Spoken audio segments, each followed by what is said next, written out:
ಅದು ಭೂಮಿಯಿಂದ 30 ಕಿಲೋಮೀಟರ್ ಎತ್ತರದಲ್ಲಿ ಒಂದು ಅನಿಲದ ಪದರ. ಅದು ನಾವ್ಯಾರು ಆ ಪದರವನ್ನ ಸಿದ್ಧ ಮಾಡಿಲ್ಲ, ಪ್ರಕೃತಿ ದತ್ತವಾಗಿ ಬಂದಿರುವಂತಹದ್ದು. ಆ ಪದರ ಹೇಗಿರುತ್ತೆ ಅಂದ್ರೆ ಕರಿ ಕಳ್ಳಿ ಎಲಿ ತಗೊಂಡ್ರೆ ಗೊತ್ತಾಗುತ್ತೆ ನಿಮಗೆ. ಅದನ್ನ ಮಡಿಚಿ ಮುರಿದು ಅದನ್ನ ಒತ್ತಿದಾಗ ಅದರದೊಂದು ನೀರಿನ ಪದರ ಬರುತ್ತೆ.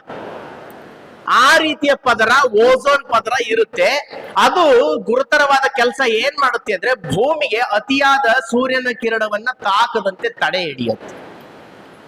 ಭೂಮಿಗೆ ಅತಿಯಾದ ಕಿರಣವನ್ನ ತಾಗದಂತೆ ತಡೆ ಹಿಡಿಯುವ ಕೆಲಸ ಓಝೋನ್ ಪದರದ್ದು. ಇವತ್ತು ಆ ಪದರ ಎಷ್ಟು ಹೋಲಾಗಿದೆ, ಎಷ್ಟು ತೂತು ಬಿದ್ದಿದೆ ಅಂದ್ರೆ 1982, ನಾನು ಹೇಳ್ತಿರುವಂತ ಇಸ್ವಿ ಸ್ಪಷ್ಟವಾಗಿ ನೆನ್ಪಿಟ್ಕೊಳ್ರಿ. 1982ರಲ್ಲಿ ಇದರ ತೂತು ಬಿದ್ದಿರುವ ಪ್ರಮಾಣ 8%.